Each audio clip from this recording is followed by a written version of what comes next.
Good morning, or depending when you're watching this, good afternoon, good evening, or good night. My name's Ross, and as always, told how to voice the radio. So today, I need to answer a question that a few people have been asking me over the past couple of days, and that is, when are we going to ban Lugia VSTAR?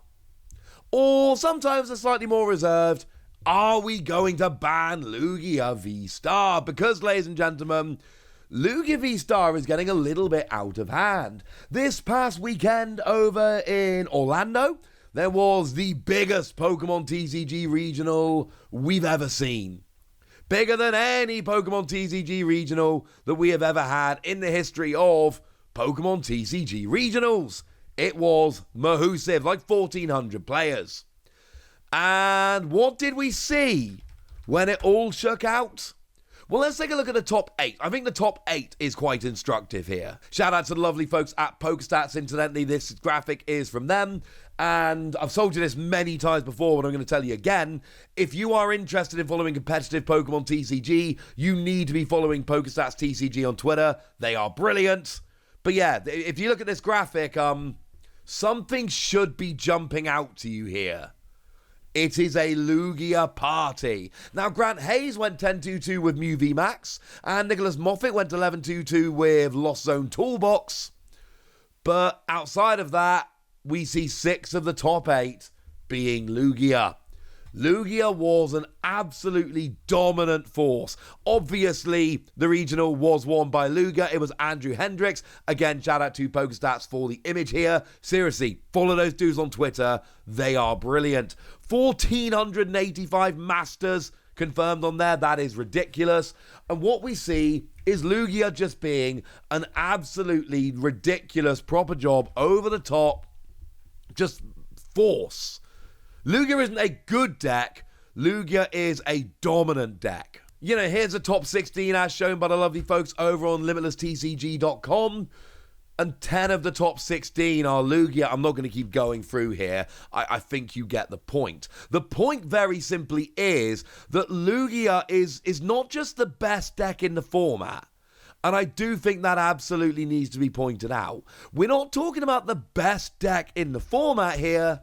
We're talking about a truly dominant deck. We're talking about overwhelmingly the best deck in the format. Because here's the thing. Lugia came around in Silver Tempest. And Silver Tempest has been out for a little while now. We got Silver Tempest in early November and mid-November, November the 11th. We're now getting into February. So the set's like 3 months old. Since then, we've had Crown Zenith, and admittedly, one of the other things we did see at, one of the things we saw at Orlando was Crown Zenith, to put it nicely, didn't make much of an impact on the metagame. I think that's a polite way to put it. It just didn't make much of an impact on the metagame at all. So what we've seen is a format which is growing up. A format which is getting a bit older. A format we've all been playing in for a few months. And the thing is, when a card continues to dominate in a format which is getting on a bit, that basically tells us people have tried and failed. Like when a new set comes out, there's always the big fancy new deck that everybody jumps on and goes, this is the best deck I've ever seen. And that's fine.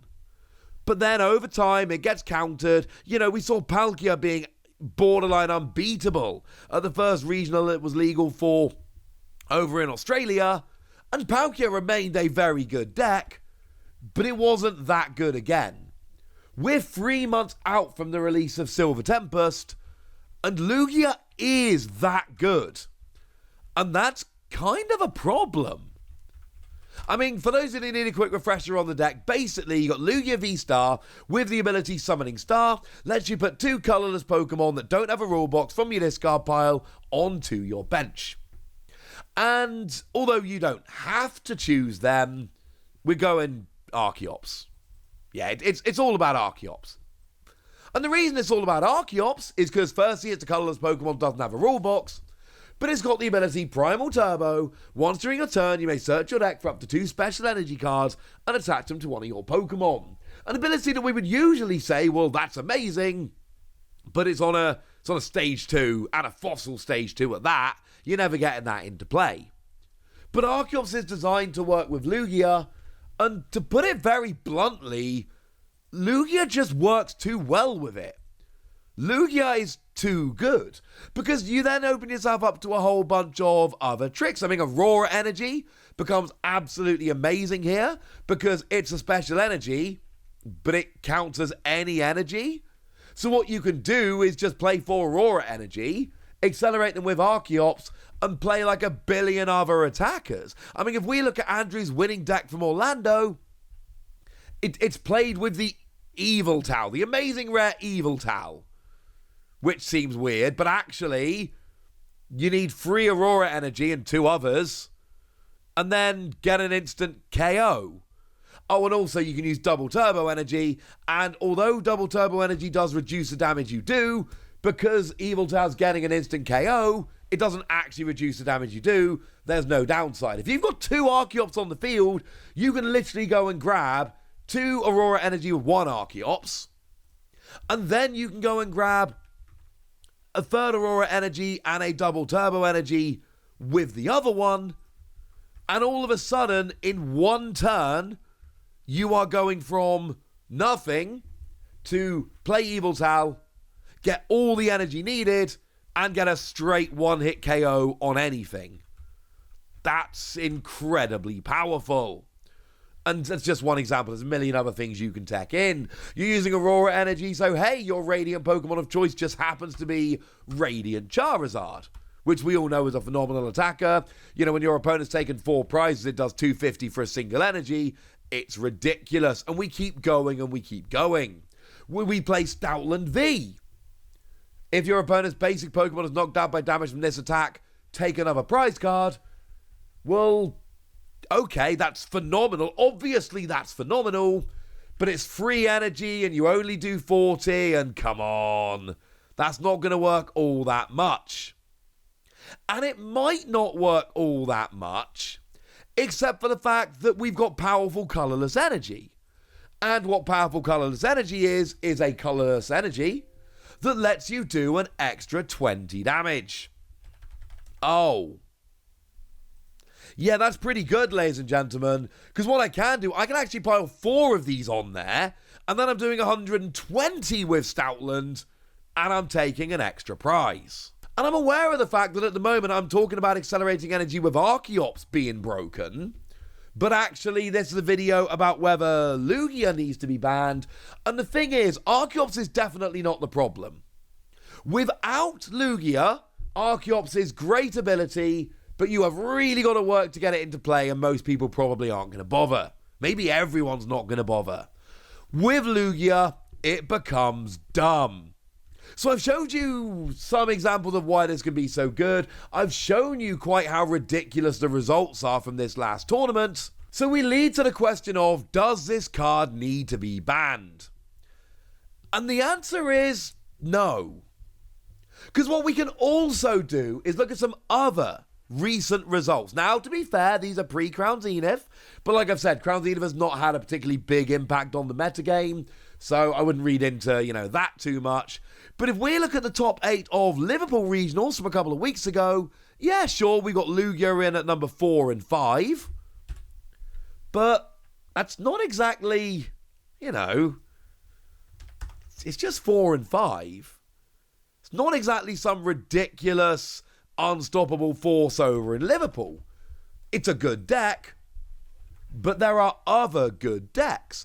Or we can look at a couple of weeks before that over in San Diego, and we look at the top 8, and we've got, Lugia Archeops, Alex McNeil in 7th place.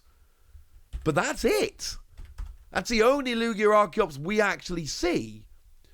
So, yes, it absolutely overwhelmed in Orlando, but we've had other recent results, and again, pre-Crown Zenith, but Crown Zenith didn't make that much of an impact, where Lugia didn't end up being anywhere near as powerful. But the other thing is, we're, heading into Scarlet and Violet territory. When we get to the middle of April, Scarlet and Violet are going to be legal. And also, we're going to hit the rotation. So we're going to rotate to Regulation Mark E onwards, which in essence just takes out the first year of the Sword and Shield. The Sword and Shield block. And that actually does a lot to Lugia. Now, you keep Lugia and you keep Archeops, and that's rather lovely. But you lose Aurora Energy, and you lose Powerful Colorless Energy, which are two of the best energies we've actually got around for Lugia at the moment, which is kind of a big deal. And we potentially lose a little bit of speed because we lose stuff like Quickball, which can be a bit of a problem. And look, Quickball is being replaced by Nest Ball. But the thing to remember is, Lugia lets you play colorless Pokemon from the discard pile.